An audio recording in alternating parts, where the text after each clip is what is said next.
Halo Bapak Ibu dan Saudara yang dikasihi oleh Tuhan, kita berjumpa lagi dalam Salam Pagi. Mari kita akan melanjutkan pembacaan firman Tuhan dari kitab Hakim-Hakim pasal yang ketiga. Demikian firman Tuhan.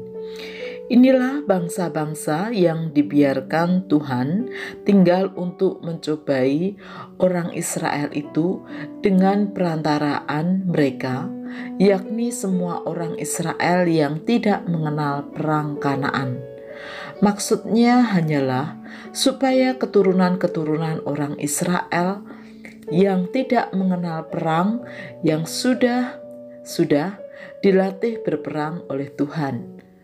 Yang tinggal ialah kelima raja kota orang Filistin dan semua orang Kanaan, orang Sidon dan orang Hewi yang mendiami pegunungan Libanon dari gunung Baal Hermon sampai ke jalan yang menuju ke Hamat. Mereka itu ada di sana supaya ia mencobai orang Israel dengan perantaraan mereka untuk mengetahui apakah mereka mendengarkan perintah yang diberikan Tuhan kepada nenek moyang mereka dengan perantaraan Musa. Demikianlah orang Israel itu diam di tengah-tengah orang Kanaan, orang Het, orang Amori, orang Feris, orang Hewi, dan orang Yebus. Mereka mengambil anak-anak perempuan orang-orang itu menjadi istri mereka dan memberikan anak-anak perempuan mereka kepada anak-anak lelaki orang-orang itu serta beribadah kepada Allah orang-orang itu. Orang Israel melakukan apa yang jahat di mata Tuhan. Mereka melupakan Tuhan Allah mereka dan beribadah kepada para Baal dan para Asyera. Lalu bangkitlah murka Tuhan terhadap orang Israel, sehingga ia menjual mereka kepada Kusyan Risataim, raja Aram Mesopotamia, dan orang Israel menjadi takluk kepada Kusyan Risataim 8 tahun lamanya. Lalu berserulah orang Israel kepada Tuhan.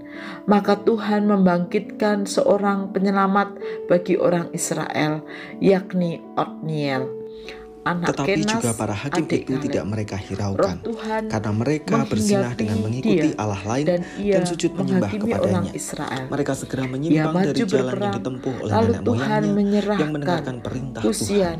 Mereka melakukan Risataim, yang tidak raja patut. Aram, Setiap kali ke apabila dalam Tuhan tangannya, membangkitkan seorang sehingga hakim ia bagi mereka, mengalahkan maka Tuhan Kusyan menyertai hakim itu Risataim. dan menyelamatkan mereka dari Lalu tangan musuh amanlah mereka negeri itu selama 40 hakim itu tahun hidup. lamanya. Sebab Tuhan Kemudian berbelas matilah kasihan mendengar Otniel, rintihan anak mereka Kenas.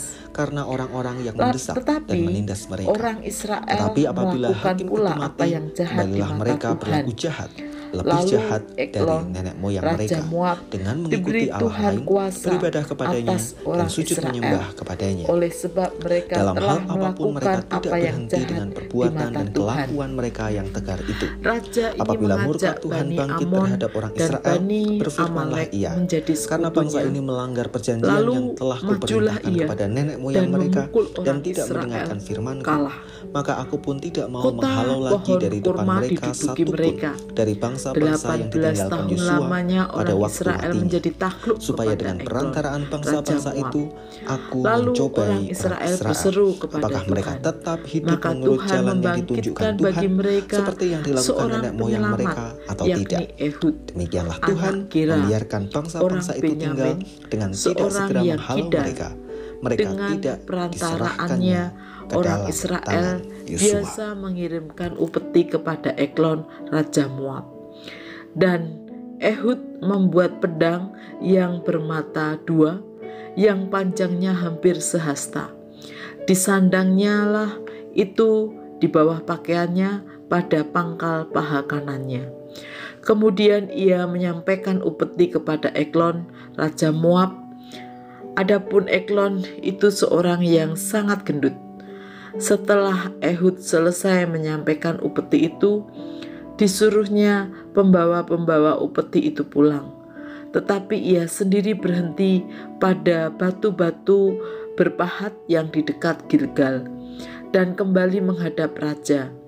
Berkatalah ia, "Ada pesan rahasia yang kubawa untuk tuanku ya raja." Kata Eglon, "Diamlah dahulu." Maka semua orang yang berdiri di depannya itu pergi keluar. Lalu Ehud masuk mendapatkan dia, sedang ia duduk sendirian di kamar atas di rumah peranginannya. Berkatalah Ehud, "Ada firman Allah yang kubawa untuk tuanku." Lalu bangunlah ia berdiri dari tempat duduknya. Kemudian Ehud mengulurkan tangan kirinya, dihunusnya pedang itu dari pangkal paha kanannya dan ditilkamkannya ke perutnya, sehingga hulunya beserta mata pedang itu masuk. Lemak menutupi mata pedang itu, sebab pedang itu tidak dicabutnya dari perut raja. Lalu keluarlah ia melalui pintu belakang. Demikianlah Ehud sampai ke serambi. Pintu kamar atas itu ditutup dan dikuncinya setelah ia keluar. Baru saja ia keluar, datanglah hamba-hamba raja melihat, tetapi pintu kamar atas itu terkunci. Lalu berkatalah mereka, "Tentulah ia membuang air di kamar rumah peranginan itu." Lalu mereka menunggu-nunggu sampai menjadi bingung. Tetapi raja tidak membuka pintu kamar atas itu. Kemudian mereka mengambil kunci, membuka pintu, maka tampaklah tuan mereka mati tergeletak di lantai.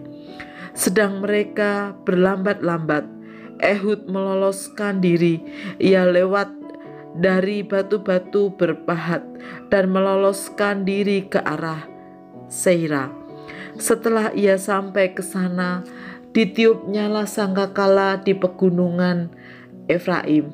Lalu turunlah orang Israel bersama-sama dengan dia dari pegunungan itu, dan ia sendiri di depan. Berkatalah ia kepada mereka, "Ikutlah aku, sebab Tuhan telah menyerahkan musuhmu, orang-orang Moab itu, ke dalam tanganmu."